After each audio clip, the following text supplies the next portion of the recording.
ہم نے دین کو، طریقت کو، روحانیت کو، تصوف کو، اولیاء صوفیاء کے سلاسل کو اپنا دھندا بنا لیا ہے، کاروبار اور تجارت بنا لیا ہے۔ جب لوگ بچے قریب ہو کر ان کے اعمال و احوال کو دیکھتے ہیں، نگاہ ان کی دنیا پر ہے، نگاہ مرید بنانے پر ہے، مال بٹورنے پر ہے، عمل میں نقص ہے، اخلاق ہے نہیں، علم نہیں ہے، تو جب ان کے عمل کو اور ان کے حالات کو دیکھتے ہیں تو دیکھتے تو کئی لوگ سمجھتے ہیں کہ جیسے یہ مشائخ ہیں جس طرح کے، تو پہلے جن کے نام سنے ہوئے وہ بھی اسی طرح کے مشائخ ہوتے ہوں گے۔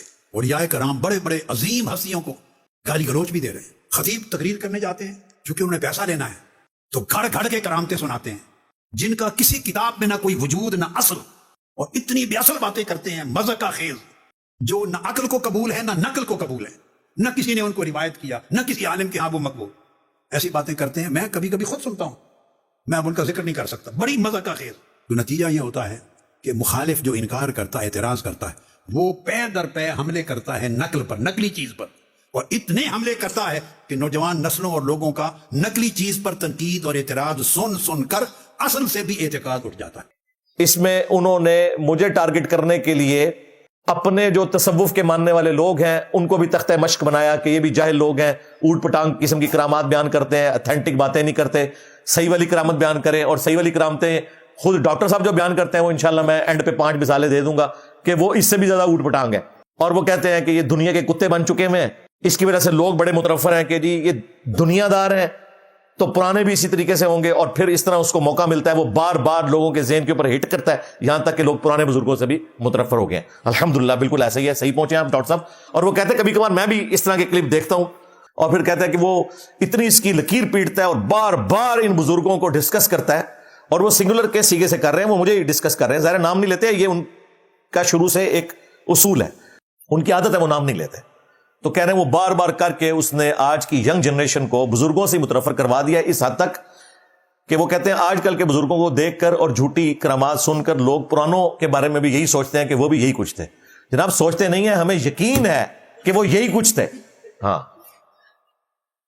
جس طرح ہم سمجھتے ہیں کہ ہم آج جو دعوت حق بلند کر رہے ہیں نا، ہم جن کی لیگیسی آگے لے کے چل رہے ہیں وہ یہی کچھ تھے۔ یعنی کہ امام مسلم انہوں نے مقدمے کے اندر لکھا ہے کہ میں عوام الناس کے لیے حدیثیں بیان کر رہا ہوں کہ جن لوگوں کو صحیح اور ضعیف کا فرق نہیں پتا وہ میری کتاب پڑھیں اور حق بات تک پہنچے۔ تو اس میں انہوں نے کہا کہ یہ جو آج کل گستاخانہ عبارتیں ہائی لائٹ ہو رہی ہیں، تو مجھے تو 1972 میں ہی پتا چل گیا تھا کہ تذکرۃ الاولیاء شیخ فرید الدین عطار کی جو کتاب ہے یہ فراڈ ہے۔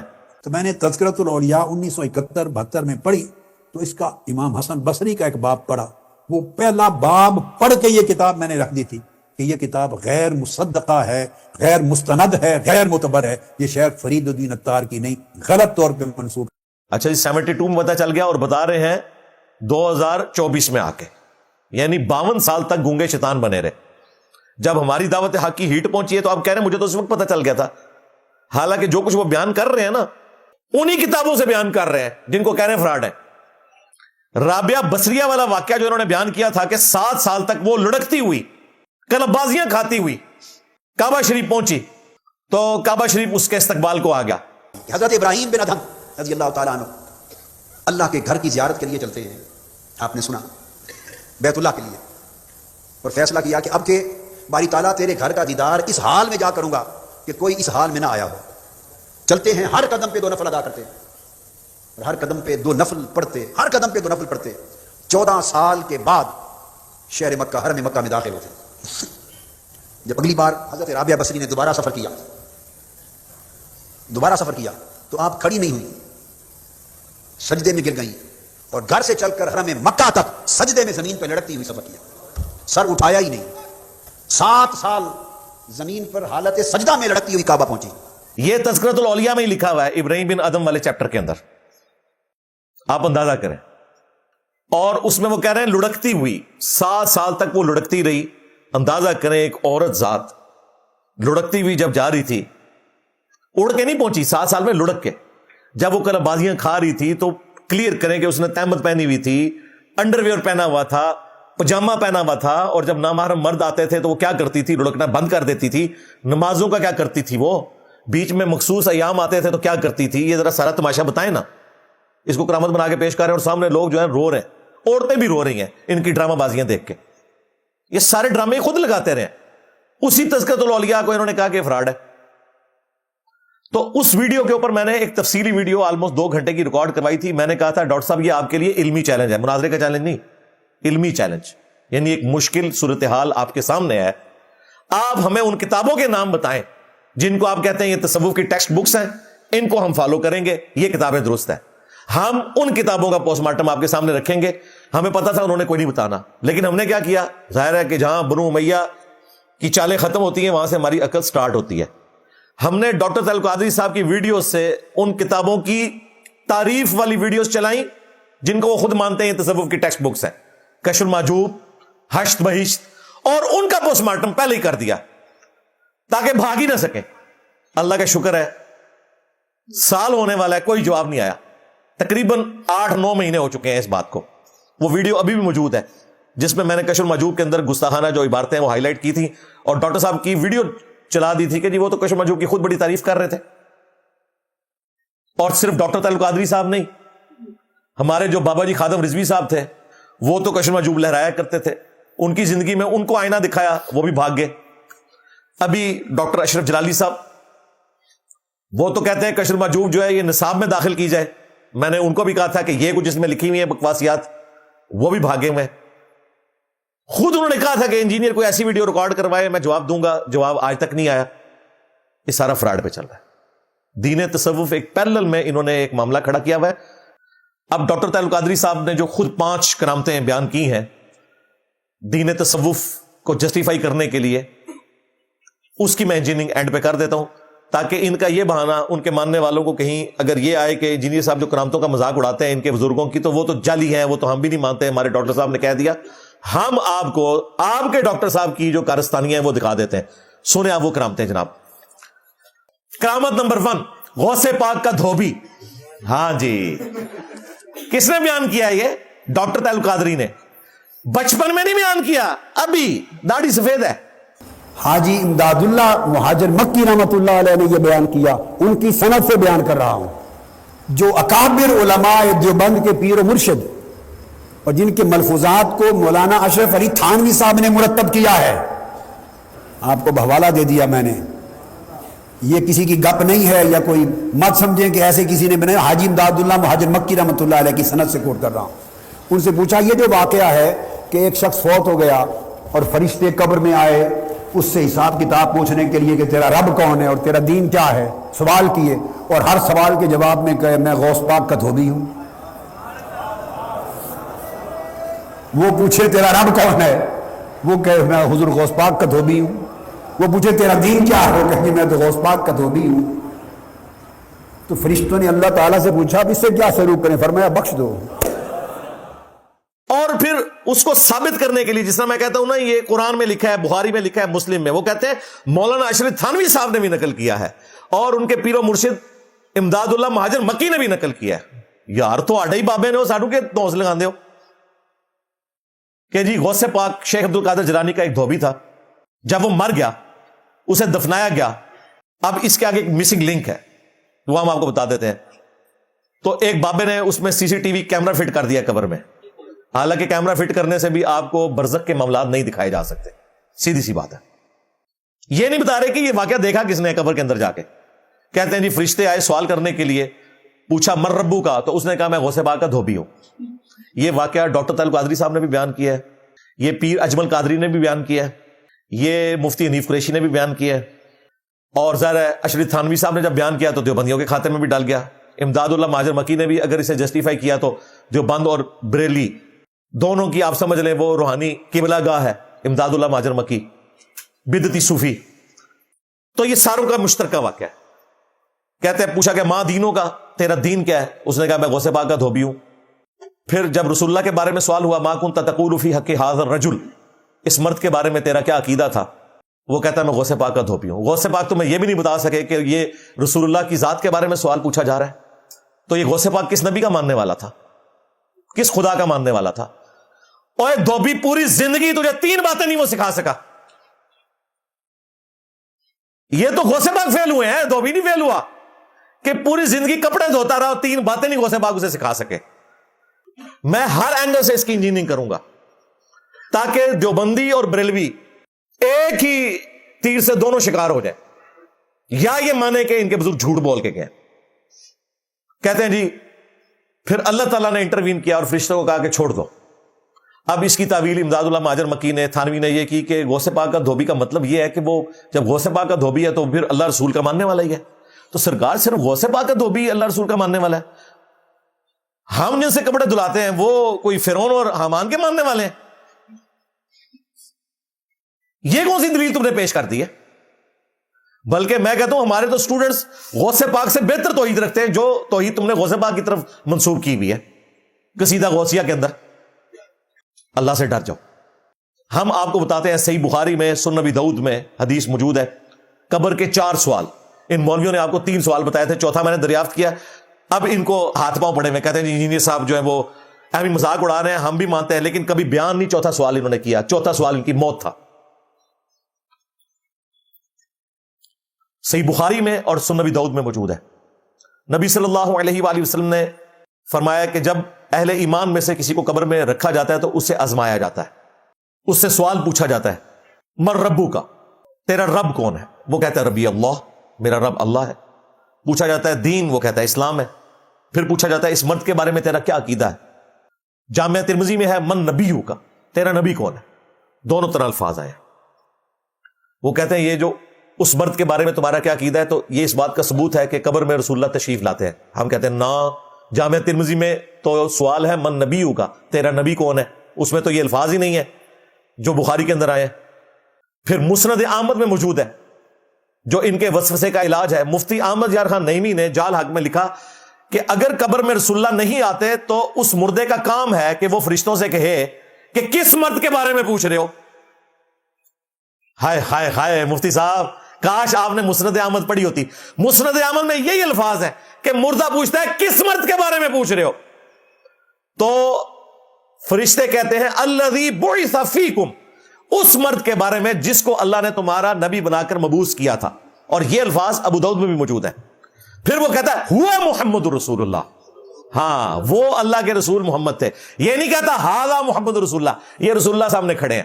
لہذا بریلویوں کا کہنا کہ قبر میں رسول اللہ آتے ہیں, دیوبندیوں کا کہنا کہ شکل دکھائی جاتی ہے, دونوں جھوٹ بول رہے ہیں. ہم نے حدیث سے ثابت کر دیا ہوا محمد رسول اللہ. جی ہاذا کا صیغہ آیا, ہاذا کا جواب جو ہے وہ ہاذا کے ساتھ نہیں آیا, ہوا کے ساتھ آیا, 3rd پرسن کے ساتھ. ہاذا کا صیغہ 3rd پرسن کے لیے بھی بولا جاتا ہے. جب کسی کا ذکر ہو رہا ہو تو ہاذا کے ذریعے ہو جاتا ہے. عربی کا یہ اسلوب ہے. بخاری میں ہے جب حضرت عبداللہ ابن عمر نے بیعت کی, عبداللہ ابن عمر مدینہ شریف میں تھے, سینکڑوں کلومیٹر دور یزید بیٹھا ہوا تھا شام میں, تو اس میں بھی حاضر رجل کے الفاظ ہیں کہ اس مرد کے اوپر ہم نے اللہ اور اس کے رسول کے احکامات کے اندر اندر بیعت کی ہے, مخالفت پر نہیں. وہاں بھی حاضر رجل ہے, تو یزید صاحب نے حاضر ناظر تو نہیں تھا. لو صاحب حاضر رجل میں نے بخاری سے ثابت کر دیا کہ 3rd پرسن کے لیے بھی جس کا ذکر ہو رہا ہو بولا جاتا ہے. لہذا تمہاری وہ بات تو ختم ہوگی.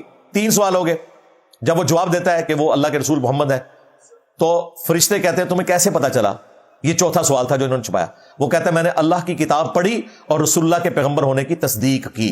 ہاں تو اسی طرح کہ قرآن حدیث ڈائریکٹ پڑھو گے تو گمراہ ہو جاؤ گے, اور جو مومنین ہیں وہ اسی قرآن کی وجہ سے کہہ رہے ہوں کہ ہم نے قرآن پڑھا اور رسول اللہ کے سچے ہونے کی تصدیق کی. یہ چوتھا سوال ہے قبر کا جو انہوں نے چھپایا ہوا تھا. اب آ جائیں فاسق کا, منافق کا اور کافر کا کیا حال ہوتا ہے. پوچھا جاتا ہے تیرا رب کون, تو وہ کہتا ہے میں غوث پاک کا دھوبی ہوں. ہاں مومن ہوگا تو کہے گا میں رب کا ماننے والا ہوں, اللہ کا ماننے والا ہوں. وہ کہتا ہے ہائی ہاتا لا ادری لا ادری, ہائے افسوس مجھے کچھ پتا نہیں, مجھے کچھ پتا نہیں. اور مزے کی بات, غوث پاک کے دھوبی میں بھی یہی الفاظ ہے. وہ کہتا ہے میں غوث پاک کا دھوبی ہوں, مجھے کچھ پتا نہیں, مجھے کچھ پتا نہیں. اور واقعہ بھی کرنا سی الفاظ بھی چکاڑ دینے سن کہ مجھے کچھ پتا نہیں, میں غوث پاک کا دھوبی ہوں. جب اسلام کے بارے میں پوچھا جاتا ہے وہ کہتا ہے مجھے کچھ پتا نہیں. رسول اللہ کے بارے میں والعیاذ باللہ تعالی اللہم حاسبنا حسابا یسیرا, آمین. وہ کہتا ہے مجھے کچھ پتا نہیں, مجھے کچھ پتا نہیں. فرشتے پھر چوتھا سوال کرتے ہیں کہ تو نے خود پڑھنے کی کوشش کیوں نہیں کی, یا کسی ایسے شخص سے پڑھنے کی کوشش کیوں نہیں کی جو تجھے صحیح راہ دکھا دیتا. یہ چوتھا سوال ہوگا اس سے. اور پھر فرشتے اسے ایک ہتھوڑا ماریں گے اور وہ بالکل فلیٹ زمین کے برابر ہو جائے گا. اور اس کی چیخو پکار کی آواز، ہتھوڑے کی آواز زمین و آسمان کی تمام مخلوقات سنیں گی سوائے جنوں اور انسانوں کے. اگر یہ سنیں تو بے ہوش ہو جائیں. اور سیم الفاظ یہ بخاری میں جب میت کو چرپائی پہ رکھا جاتا ہے اس کے بارے میں بھی ہے کہ نیک میت کہتی ہے مجھے جلدی لے جاؤ میری قبر کی طرف، اور جو فاسق ہوتا ہے وہ چیخو پکار کرتا ہے کہ مجھے کہاں لے کر جا رہے ہو، اور اس کی چیخو پکار جنوں اور انسانوں کے علاوہ تمام مخلوقات سنتی ہیں. اگر باقی سن لیں یعنی کہ انسان اور جن تو بے ہوش ہو جائیں، کیونکہ وہ مکلف ہے نا، اللہ نے ان کے لیے غیبی پردہ رکھا ہوا ہے. ورنہ تو سارے کے سارے لوگ ہی بات مان لیں. یہ اپنے بزرگوں کو دفنا کے مزار بنانے سے پہلے یہ تھوڑے کی آواز آ جائے ان کو، پھر انہوں نے انجینئر صاحب سے لیکچر سننے نے، پردہ تو ختم ہو جائے گا. یہی تو ہمارا امتحان ہے.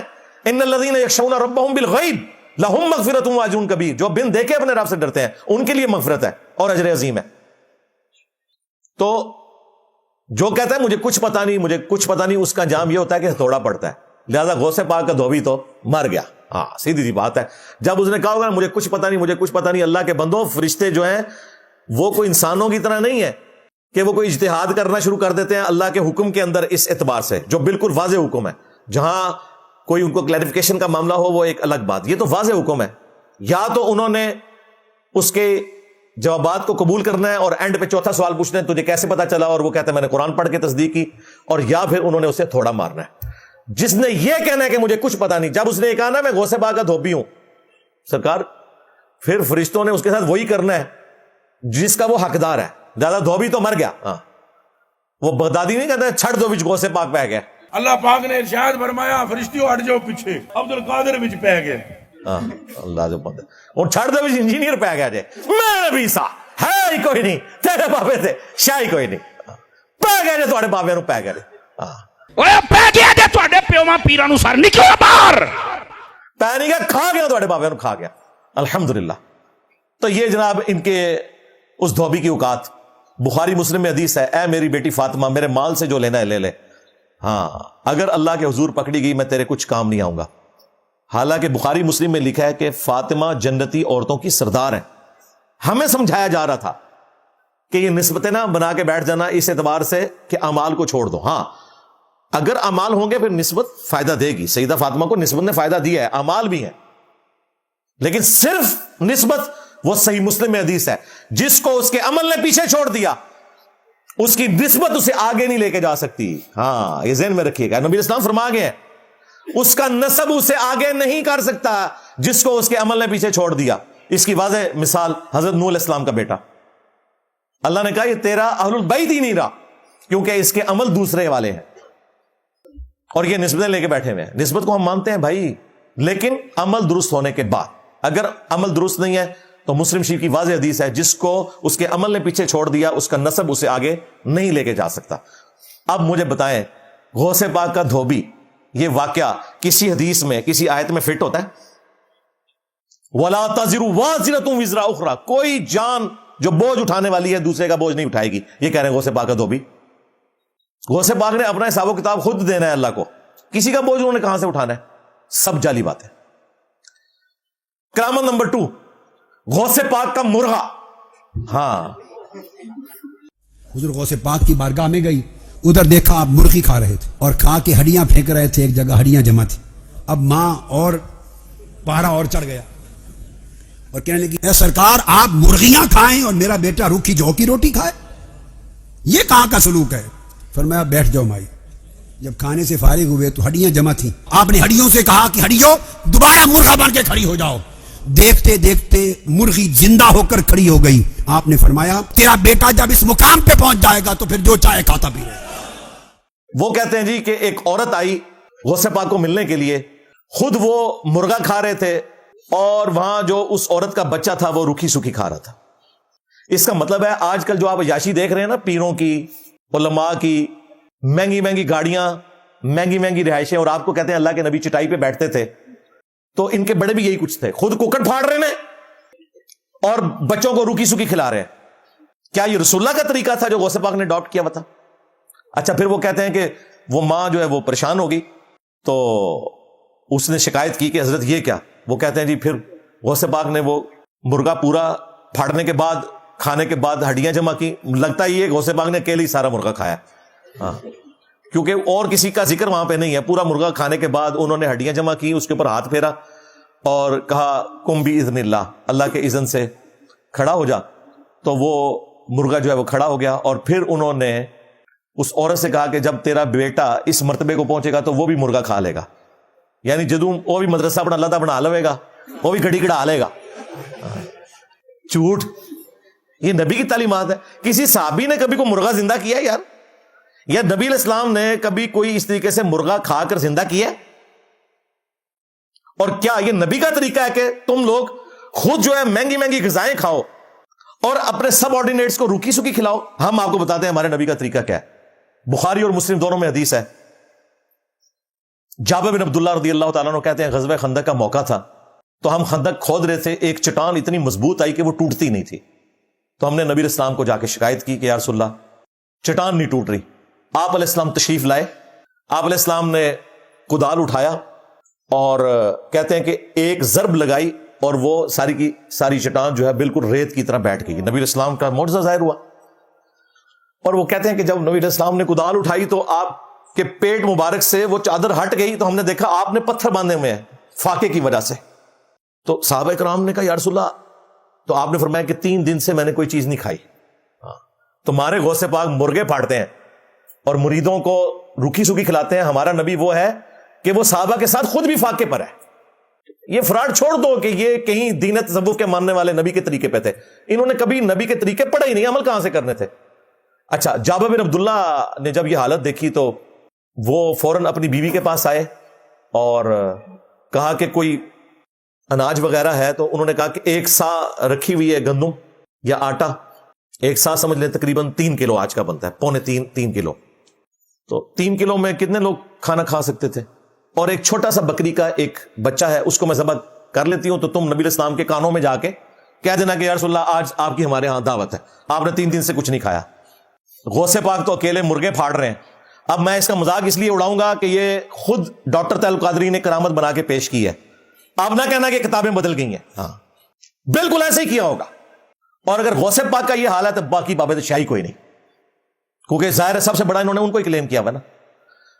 جابر بن عبداللہ نے کان میں آ کے حضور کو سرگوشی کی یا رسول اللہ 2-4 بندے لے کے اپنے ساتھ آ جائیں، میں نے اتنا سا کھانا بنایا. لیکن وہ اللہ کے نبی تھے، غوث پاک تو نہیں تھے. نبی علیہ السلام نے اسی ٹائم اناؤنسمنٹ کی کہ آج سب لوگ جابر بن عبداللہ کے گھر جائیں گے، ہماری دعوت ہے. اب جابر بن عبداللہ پریشان ہو گئے کہ میں کھانا تو جو ہے وہ 8-10 بندوں کا ہے. تو نبی علیہ السلام نے اسی وقت فرمایا کہ جابر میرے آنے تک تم نے ہنڈیا کو چولہے سے نہیں اتارنا اور روٹیاں پکانی نہیں شروع کرنی، صرف آٹا گوندھ کے رکھنا ہے. نبی علیہ السلام تشریف لائے، آپ نے دعا فرمائی، اپنا لعاب دہن مبارک اس ہنڈیا میں ڈالا اور آٹے میں ڈالا اور فرمایا کہ تم نے اس ہنڈیا میں سے بس سالن نکالتے رہنا ہے اور یہ جو آٹا ہے اس کے اوپر سے کپڑا نہیں ہٹانا، اس میں سے آٹا نکال کے روٹیاں پکاتے رہنا ہے. سرکار 10 بندوں کا کھانا تھا، 100 بندوں نے نہیں کھایا، 1000 صحابہ نے وہ اتنا سا کھانا کھایا. اور جابر بن عبداللہ کہتے ہیں کہ جب نبی صلی اللہ علیہ وسلم واپس تشریف لے گئے، ہم نے جب ہنڈیا ہٹا کے دیکھی اتنی تھی جتنی کہ پکائی گئی تھی اور آٹا بھی اتنا ہی تھا جتنا کہ ہم نے گوندا تھا. وہ جابر بن عبداللہ نے رسول اللہ کو نہیں کھلایا، اللہ نے اپنے نبی کے ذریعے صحابہ کرام کو کھلایا تھا. اور تمہارا غوث پاک مرغے پھاڑتا ہے. اب فیصلہ کر لیں کہ آپ نے دین تصوف پہ چلنا ہے یا دین محمدی پہ چلنا ہے صلی اللہ علیہ وآلہ وسلم. کرامت نمبر 3، یہ بھی ڈاکٹر طیب القادری صاحب نے ویڈیو میں بیان کیا ہے. وہ کہتے ہیں کہ جی غوث پاک کا ایک مرید حاضر ہوا کہ حضرت کل آپ نے افطار ہمارے ساتھ کرنا ہے.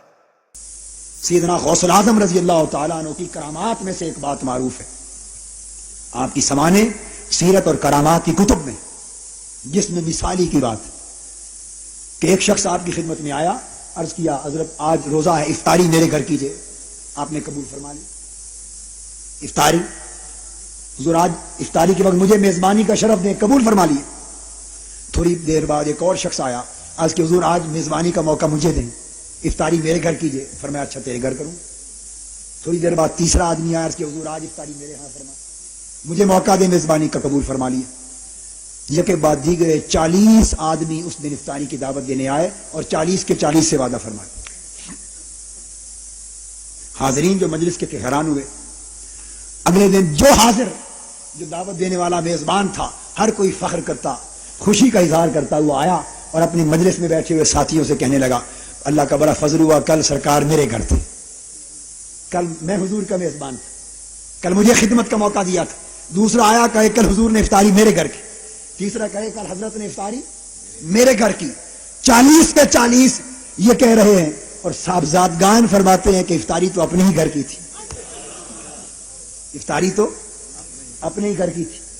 مولانا اشرف علی صاحب تھانوی جیسے علماء نے بھی ان چیزوں پر گفتگو کی ہے اور بیان کیا ہے, اور کہتے ہیں کہ اس سے مراد جس میں مثالی کے ساتھ تشریف لے جانا تھا. کیا جس میں حقیقی سے تو گھر ہی رہے, مگر اولیاء اللہ کو ایک جسم مثالی ملتا ہے, جس میں اس مثالی جسم سے ایک وقت میں 40 جگہ بھی جانا چاہیں تو تشریف لے جا سکتے ہیں. تو شرف میزبانی ہے, 40 کو عطا کر سکتے ہیں. آپ بات تو سمجھے, ارے ملک الموت ہے, ایک وقت میں چاہے تو 1,00,000 گھروں کا مہمان بن جائے. تو انہوں نے دعوت قبول کر لی. تھوڑی دیر بعد ایک اور مرید آیا, اس کی بھی دعوت قبول کر لی. کہتے ہیں 40 مریدوں نے آ کے ایک مجلس میں الگ الگ دعوت دی, ایک ہی روزے کی افطاری. سرکار 40 روزے دی نہیں, روزے 3 ہوندے نے, ایک ہی روزے کی, کل کی افطاری, کل کی افطاری. اور کہتے ہیں وہ 40 گھروں میں افطار انہوں نے کیا بھی. ظاہر ہے جو بندہ پورا پورا مرغا کھا جاتا ہے تو 40 گھروں کی افطاری تو کھائے گا, اور ایک وقت میں افطاری کی. اصل میں کرامت یہ بتا رہے تھے, آپ سمجھ رہے ہیں 40 مرغے کھانا جو ہے افطار ہے, نہیں, 40 جگہ ایک وقت میں. اور پھر ڈاکٹر طلب قادری صاحب کہہ رہے ہیں کہ اگر کسی کو وسوسہ آتا ہے تو کیا حضرت ملک الموت علیہ السلام 1,00,000 سے زیادہ گھروں میں روزانہ روح قبض کرنے کے لیے نہیں پہنچ جاتے؟ ایک فرشتہ ہے ملک الموت, اگر وہ 1,00,000 سے زیادہ گھروں میں, آج کل تو ویسے فکر تقریباً 1.5-2 لاکھ ہے 24 گھنٹے میں, چلے ایک لمحے میں کئی ہزار گھروں میں چلا جاتا ہے, تو عبدالقادر جیلانی بھی جا سکتے ہیں. سرکار پھر اگلی بات کریں, اگر عیسیٰ ابن مریم بغیر باپ کے پیدا ہوئے ہیں تو عبدالقادر جیلانی کا بھی باپ کوئی نہیں تھا. اگے کرو. ہاں, یہ ان کو لگے گی گالی. کیوں گالی کیوں ہے؟ یہ تو معجزہ ہے. قرآن میں تو اللہ نے کہا کہ ہم عیسیٰ اور اس کی والدہ کو تمام جان والوں کے لیے نشانیاں بنانے لگے ہیں, اور تم کہتے ہو کہ تمہارے غوث پاک جو ہیں وہ اولو العزم پیغمبروں کے نائب تھے. تم مان لو کہ غوث پاک کا بھی باپ کوئی نہیں تھا. سب کہانیاں بنائی ہوئی, جھوٹ بنایا ہوا ہے. دوسری طرف بخاری مسلم میں حدیث ہے, ایک عورت مسجد نبوی کی صفائی کرتی تھی, حبشی عورت, فوت ہو گئی. رات کے وقت صحابہ کرام نے جنازہ پڑھ کے دفنا دیا, نبی علیہ السلام کو نہیں بتایا. چند دن گزرے, آپ صلی اللہ علیہ وآلہ وسلم نے پوچھا کہ وہ عورت نظر نہیں آ رہی, تو صحابہ نے کہا یا رسول اللہ وہ تو فوت ہوئی تھی, ہم نے اس کو جنازہ پڑھ کے دفنا دیا, آپ کے آرام میں خلل نہ آئے تو آپ کو نہیں بتایا. آپ نے فرمایا مجھے تم نے کیوں نہیں بتایا؟ اب مجھے اس کی قبر پر لے جاؤ. نبی علیہ السلام اس کی قبر پہ گئے, جنازہ پڑھا. واپسی پر پلٹتے ہوئے آپ نے فرمایا یہ قبریں اندھیروں میں ڈوبی ہوئی تھی, میرے جنازہ پڑھنے کی برکت سے اللہ نے ان قبروں کو نور سے بھر دیا. یقیناً وہ اہل ایمان کی قبریں تھیں, کیونکہ کافر کی قبر نور سے نہیں بھر سکتی نبی کے جنازہ پڑھنے سے. سورہ توبہ میں لکھا ہے کہ آپ 70 دفعہ بھی مغفرت کریں, ہم مغفرت نہیں کریں گے. اور اب سے آپ نے نہ کسی منافق کی قبر پہ کھڑے ہونا ہے, نہ اس کے لیے دعا کرنی ہے. رسول اللہ کی دعا سے منافق کو, کافر کو نفع اس حوالے سے نہیں پہنچ سکتا کہ اس کی قبر نور سے بھر جائے. اگر اس زمانے کے لوگوں کو قبر میں نور کے لیے رسول اللہ کی دعاؤں کی ضرورت تھی تو ہم آپ تو شاہی کوئی نہیں. اب مجھے بتائیں نبی علیہ السلام نے روحانی طور پر جا کر وہ جنازہ کیوں نہیں پڑھ لیا تھا؟ صحابہ کرام نے آپ کو بتایا کہ فوت ہو گئی تھی, ورنہ تو نبی علیہ السلام اگر غوث پاک 40 جگہ پہ افطار کر سکتے ہیں تو نبی علیہ السلام کیا 2 جگہ پہ نہیں ہو سکتے ایک وقت میں؟ یہ ہمیں کہتے ہیں جی بڑے سے بڑا غوث قطب ابدال ایک صحابی کے قدموں کی خاک کے برابر بھی نہیں ہے, اور وہ کہتے ہیں جی اس کے گھوڑے کے قدموں کی خاک. جعلی بات ہے, یہ جھوٹ ہے. کوئی بھی اہل ایمان کسی صحابی کے گھوڑے کے قدموں کی خاک کے برابر نہیں ہے. صحابہ کرام بھی اس بات کو برا منائیں گے کہ جانور کے نیچے کر رہے ہو, جانور تو کافر ہوتے ہیں. اولئک کالانعام بل هم اضل. اہل ایمان تو جانور نہیں ہے. اہل ایمان کی حرمت تو کعبے سے بڑھ کر ہے. جامع ترمذی میں, سنن ابن ماجہ میں حدیث موجود ہے. یہ تمہیں مبارک ہو. پھر اس میں بھی وہ کہتے ہیں حضرت معاویہ کے گھوڑے کے قدموں کی خاک. جب کوئی وزیرت نہیں ملی ہے یہ بیچ میں سے چیز داخل کرتی. شیعہ نے بھی اپنا ایک گھوڑا نکالا تھا, سنیوں نے حضرت معاویہ کے نام کے اوپر ایک گھوڑا نکال لیا. امیر معاویہ نے جو حضور کی حمایت میں گھوڑا دوڑایا نا, اس گھوڑے کے ناک میں جو مٹی داخل ہوئی نا, عمر بن عبدالعزیز تو اس کا مقابلہ بھی نہیں کر سکتا. جعلی بات ہے. تو نبی صلی اللہ علیہ وآلہ وسلم کے حوالے سے جب ہم یہ بات کرتے ہیں نا کہ میرے نبی سا ہے ہی کوئی نہیں, تیرے بابے تے شاہی کوئی نہیں, تو یہ تو بڑا زبردست نعرہ ہے. تم تو کہتے ہو صحابی کے گھوڑے کے قدموں کی خاک جیسا کوئی نہیں, غوث قطب ابدال تے شاہی کوئی نہیں. ہم تو کہتے ہیں نبی کے جیسا ہے ہی کوئی نہیں, تیرے بابے تے شاہی کوئی نہیں. کہتے ہیں ثابت کرو, ثابت کرتا ہے, لو سامو. تو یہ جعلی چیزیں انہوں نے مشہور کی ہوئی تھی. اسی طریقے سے صحیح مسلم میں حدیث ہے, بنو سلمہ جو ہیں وہ مسجد نبوی شریف کے قریب شفٹ ہو رہے تھے, ایک چوراہے پر نبی اسلام سے ملاقات ہوئی. آپ نے فرمایا کہ تم اپنے اسی گاؤں میں رہو, جتنے قدم تم چل کے آتے ہو اللہ تعالیٰ کے حضور اتنی نیکیاں لکھی جاتی ہیں. انہوں نے کہا یا رسول اللہ اتنی دور سے آتے ہیں, ہمیں نماز میں تردد ہوتا ہے, ظاہر ہے لیٹ ہو جاتے ہیں بعض اوقات. تو آپ نے فرمایا جتنے قدم چل کے آتے ہو تمہیں ثواب ملتا ہے. تو وہ دوبارہ سے اپنے گاؤں میں شفٹ ہو گئے. نبی علیہ السلام نے انہیں یہ مشورہ نہیں دیا کہ غوث قطب ابدال تو اڑ کے پہنچا کریں گے مکے اور مدینے, تم اڑ کے مسجد نبوی میں آ جایا کرو. اس ٹائم کوئی نہیں اڑتا تھا, سب جھوٹ ہے, نہ بعد میں کوئی اڑا ہے, یہ سارے فراڈیے ہیں, جھوٹ بولتے رہے. کرامت نمبر 4, وہ غوث پاک کا جو قصیدہ غوثیہ ہے اس میں وہ شرک لکھا ہوا ہے. اس کا میں نے الگ سے پوسٹ مارٹم کئی ویڈیوز میں کیا ہے. یہاں پہ میں صرف ایک چیز جو ڈاکٹر تعلق قادری صاحب نے بیان کی ہے کہ غوث پاک فرماتے تھے ہر ولی کی گردن پہ میرا پاؤں ہے. آپ نے فرمایا قدمی حاضی علی رقبت کل ولی اللہ, میرا قدم ہر ولی کی گردن پر ہے. ہاں, اور پھر وہ کہتے ہیں انہوں نے کہا کلن, تمام اولیاء کی, اور وہ اس طرح وہ کر رہے ہیں جس طرح پتہ نہیں وہ شروع سے لے کے آخر تک سارے کور کرنے کی کوشش کر رہے ہیں. حالانکہ ان کو پتہ ہی نہیں ہے کہ غوث پاک کا جو پردادا پیر ہے نا جنید بغدادی, وہ تو کہتا ہے کہ اولیاء میں بایزید بستامی کا وہ مرتبہ ہے جو حضرت جبرائیل علیہ السلام کا فرشتوں میں ہے.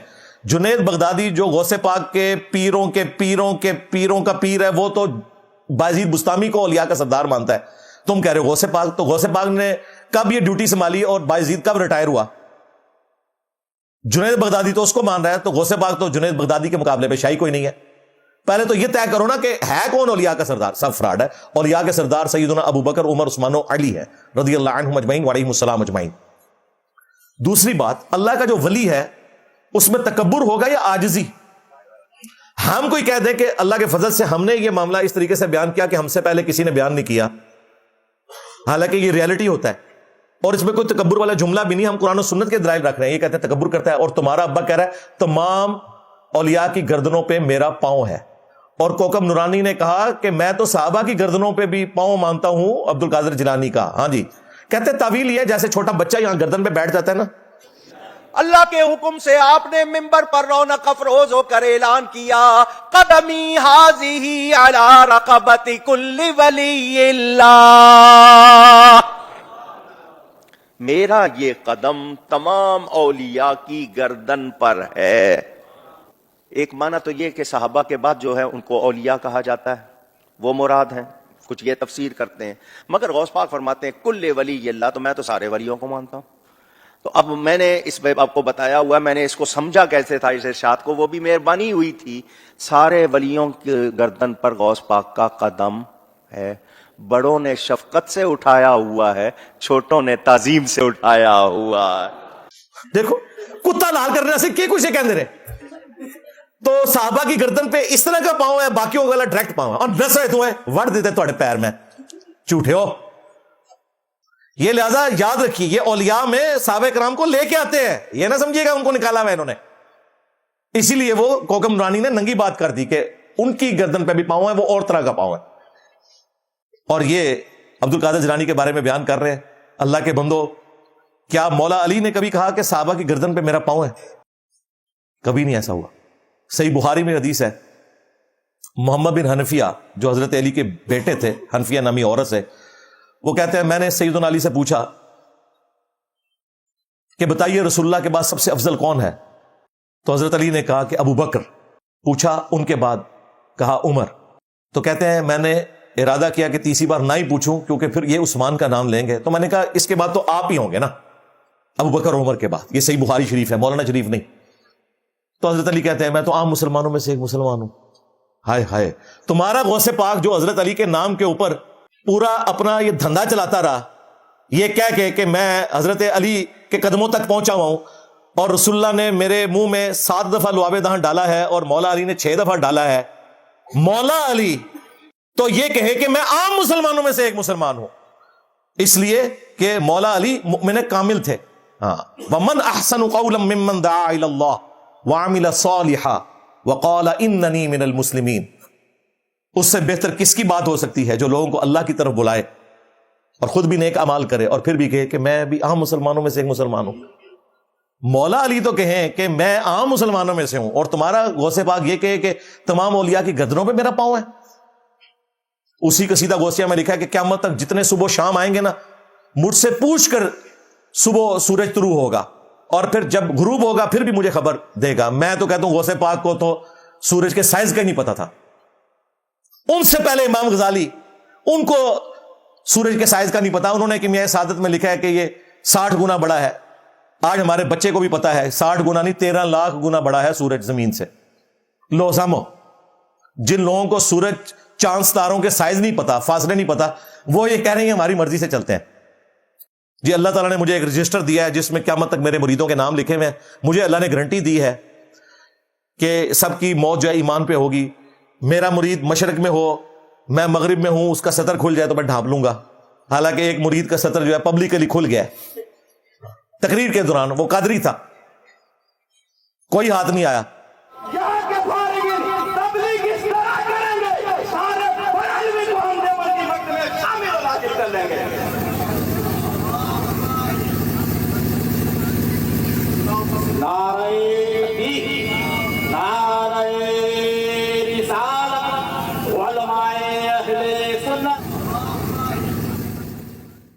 اور یہ مجھے بتائیں رجسٹر ملا ہوا ہے رسول اللہ کے بعد، اگر کوئی شخص یہ کہتا ہے مجھے کوئی کتاب کوئی رجسٹر ملا ہوا ہے اللہ کی طرف سے، اس کا مطلب کیا ہے؟ کہنا کیا چاہ رہے ہو بھائی؟ ہاں وہی کچھ کہنا چاہ رہے ہو جو غلام القادیانی دجال نے کہا ہے۔ اس نے ننگے طریقے سے بات کی، تم نے ڈھانپ کے وہ بات کی، اور یہ چونکہ ان کی ڈاکٹرن ہے۔ آج بھی آپ پیر میر علی شاہ صاحب کے مزار پہ چلے جائیں گولڈا، جمعے کی نماز کے بعد جس طرح باقی مشتوں میں مصطفیٰ جان رحمت پہ لاکھوں سلام پڑھا جاتا ہے نا، وہاں عربی میں قصیدہ غوثیہ پڑھا جاتا ہے جمعے کے بعد۔ میں نے کئی سال جمعہ وہاں پڑھا ہوا ہے۔ میں تو باقاعدہ انجینئرنگ یونیورسٹی جب ٹیکسلا میں پڑھتا تھا، وہاں سے میں ٹرین میں بیٹھ کے جمعہ پڑھنے کے لیے، ان دنوں جمعے کی چھٹی ہوا کرتی تھی یونیورسٹی میں، گولڈا آیا کرتا تھا، تو یہ سارے تماشے تو میں نے دیکھے ہوئے۔ جاب کے دوران بھی میں نے کئی دفعہ جمعہ پڑھا وہاں پہ، قصیدہ غوثیہ پڑھا جاتا ہے جس میں یہ لکھا ہوا ہے، جس کے بارے میں وہ باپا جانی کے وہ اتاری صاحب بتا رہے ہیں کہ باپا جانی کے جب ابا جی قصیدہ غوثیہ پڑھتے تھے تو جو چارپائی ہے وہ ہوا میں بلند ہو جاتی تھی۔ ہاں ظاہر ہے ایڈا شرک بولو گے تو شیطان نے تھلو چک لی ہونی ہے، چارپائی تو نچنا ہونا ہے، ہاں کہ کمال کار چھڑا ہے جناب۔ یہ سارا کچھ اس میں لکھا ہوا ہے نا، یہ سارا قصیدہ غوثیہ، اور چارپائی چکی گئی ہے، وہ چکی ہے شیطانہ نے، تو اس تو بعد انہوں نے لڈی پائی ہوتے کہ باپا جانی کمال کم، پھر باپا جانی جی توفہ دنیا جانا سی، ہاں، اور انہوں نے تو پھر اس کو ایپیکس پہ پہنچایا جا کے، وہ سارے شرک کو، یہ سارا فراڈ مچایا ہوا انہوں نے۔ آخری کرامت نمبر 5، وہ ڈاکٹر طاہر القادری صاحب کہتے ہیں جی مولانا روم کا ایک مرید تھا حضرت آتش باز، ہاں تو وہ مولانا روم کے ایک خلیفہ تھے حضرت آتش باز ولی، تو اس کے پاس لکڑیاں ختم تھی، تو وہ پھر انہوں نے یہ نہیں کہا کہ لکڑیاں نہیں ہیں اور کھانا نہیں پک سکتا، آرڈر لے لیا اور تیل اٹھا کے اپنی ٹانگ پر کپڑوں پر اپنے اوپر ڈال دیا، اپنی ٹانگوں پر اور کپڑوں پر ڈال کر آگ لگا دی، اور ٹانگوں پر تو کپڑے جلتے رہے اور ٹانگ جلتی رہی اور تیل ڈالتے رہے، تو ٹانگ جلا کر تو کھانا گرم کر دیا۔ آپ نے بھی نہیں پوچھا کہ یہ رات کو کیسے کر لیا، بس چپ کرے۔ صبح جب اٹھا باورچی تو ٹانگیں ٹھیک تھی، رات کو جل گئی تھی چربی خون سب، اور صبح ٹھیک تھی۔ اس کے بعد جب بھی کبھی رات کو اس کو وہ لذت آئی اپنے آپ کو یہ جلانے میں اپنے شیخ کے لیے، اس کی رضا کے لیے، کہ پھر جب کبھی لکڑیاں ختم ہوتی تو وہ لکڑیاں رات کو نہیں لاتا تھا اور دعا مانگتا کہ کاش آج کوئی ان کے محبوب مہمان آ جائے، اور پھر جلا کے اپنے آپ کو جلا کے کھانا پیش کرو، تو وہ ایسا ہی کرتا رہا۔ وہ کہتے ہیں مولانا روم کہ کچھ مہمان آ گئے تو اس کے پاس کوئی ایندھن نہیں تھا، تو اس نے اپنی ٹانگ کے اوپر تیل چھڑک کے آگ لگائی اور اس کے اوپر ہڈیاں پکائی، اس کی وجہ سے حضرت آتش باز جو ہے مشہور ہو گئے۔ یار ڈاکٹر طاہر القادری صاحب پڑھا لکھا آدمی، یار پنجاب یونیورسٹی سے ڈاکٹریٹ کی ہوئی ہے انہوں نے، ٹھیک ہے، انگلش فلوئنٹ بولتے ہیں، عربی فلوئنٹ بولتے ہیں، قرآن و سنت کا اچھا خاصا نالج ہے، لیکن آپ دیکھ لیں جب مت ماری جائے ان نانگوں کے پیچھے لگے ہوئے، تو وہ کہتے ہیں کہ جی صبح کے وقت وہ ٹانگ ٹھیک ہو جاتی تھی، پھر انہیں مزہ آتا تھا ٹانگ کو آگ لگا کے، اور کہتے ہیں تیل چھڑک کے۔ اچھا مجھے ایمانداری سے بتائیں، یہ لکڑی پہ جب تیل چھڑک کے آگ لگائی جاتی ہے تیل کون سا ہوتا ہے؟ مٹی کا تیل، جبکہ مولانا روم کے مرنے کے بھی کم از کم 500 سال بعد پہلا تیل کا کنواں دریافت ہوا ہے، اور وہی نہیں کسی بابے نے کیتا، نہ بابے بس نیچے دیکھتے تھے تو وہ ساتوں زمینیں کراس، تیل بھی کراس ہو جاتا تھا۔ اوپر دیکھتے تھے عرش تک پہنچ جاتے تھے. یہ سارے بابے حج عمرے کرنے کے لیے گئے ہیں, کسی کو تیل نہیں نظر آیا. 1944 میں ارامکو, حضرت امریکہ کی حضرت ارامکو کمپنی نے تیل دریافت کیا اور اکانومی بوسٹ کر گئی. آج $2000 ارب ان کی آپ سمجھ لیں فورن ریزرو ہے سعودی عرب کے, کسی بابے کی وجہ سے نہیں. یہ تو قافلے لوٹا کرتے تھے, اتنے غریب تھے یہ عربی. یہ ساری عمارت ان 100 سالوں کے اندر آئی ہے. تمہارے بابے حج عمرے کے لیے جائیں, انہیں تیل نہ نظر آئے وہاں پر. ویسے لوگوں کے دلوں کے حال جانتے ہیں. ہماری میکینیکل انجینئرنگ کا فارمولا لکھا ہوا دیکھ کے نہ پڑھ سکیں گے, ویسے دلوں کے حال جانتے ہیں. اینک کے بغیر باپا جانی پڑھ نہیں سکتا, ویسے دلوں کے حال جانتے ہیں. سارا فراڈ مچایا ہوا ہے. تو یہ تیل وہ کہتے ہیں نا, یہ جھوٹ بولا انہوں نے, وہ تیل نہیں تھا, جھوٹ بول رہے ہیں. اس وقت یہ تیل نکلے ہی نہیں تھا زمین سے. پنسلوینیا امریکن سٹیٹ ہے جس میں پہلی دفعہ تیل کا کنواں 1853 میں نکلا. باقاعدہ وہاں لوگ زیارت کے لیے جاتے ہیں. کرنل ایڈون تھے, مٹھی داڑھی تھی, حضرت ایڈون. ہاں جی, حضرت ایڈون نے یہ پہلی دفعہ تیل کا کنواں جو ہے وہ وہاں پر دریافت کیا. پھر حضرت ڈیزل تھے جنہوں نے ڈیزل انجن بنایا. ہاں, ڈیزل ایک بندے کا نام ہے, اس کے آنری طور پہ اس کے نام کے اوپر وہ ڈیزل انجن رکھا گیا. حضرت ڈیزل, حضرت ایڈون کا کمال ہے. حضرت آتش باز کی تو آگے بچ تیل چھڑک کے آگ لگائی. جھوٹ. ہو سکتا ہے ڈاکٹر طاہر القادری صاحب چونکہ پڑھے لکھے آدمی ہیں, وہ کہنے کہ وہ چھڑکنے والی بات غلط ہوئی ہے. تیل ملا تھا انہوں نے, وہ سرسوں کا یا زیتون کا تیل تھا. ہاں, چھڑکیا نہیں سی کو, ملیا سی. ہاں, تو وہ تیل ظاہر ہے وہ قبل از مسیح چل رہا ہے. بل یہ جو تیل ہے نا یہ بعد میں نکلا ہے. دوسرا, مجھے بتائیں کسی شخص کی جو ٹانگ ہے اس کو آگ لگا کے ہنڈیاں پکائی جا سکتی ہے؟ اس میں سے کیا نکلے گا؟ جتنی دیر اس میں وہ چربی ہے نا تھوڑی سی, وہ پگھلے گی, وہ آگ بن جائے گی. آپ کیا سمجھتے ہیں کہ ہڈی کو آگ لگائیں تو وہ ہنڈیاں پکا لے گی؟ گوشت کو آگ لگائیں وہ ہنڈیاں پکا لے گی؟ اس کو پکانے کے لیے وہ زیادہ زیادہ جل کے کوئلہ ہو جائے گی. آگ کیسے نکل سکتی ہے اس کے اوپر, ہنڈیاں کیسے پک سکتی ہے؟ دودھ پتی کا جو ہے نا وہ ایک مگ بنانا, وہ بھی اس کے اوپر مشکل کام ہے. سب فراڈ ہے, جھوٹ بول رہے ہیں. اور انہیں پتہ نہیں ہے کہ اس قسم کے خلاف شرع کام کرنا اور انہیں کرامت کہنا یہ تو حرام ہے.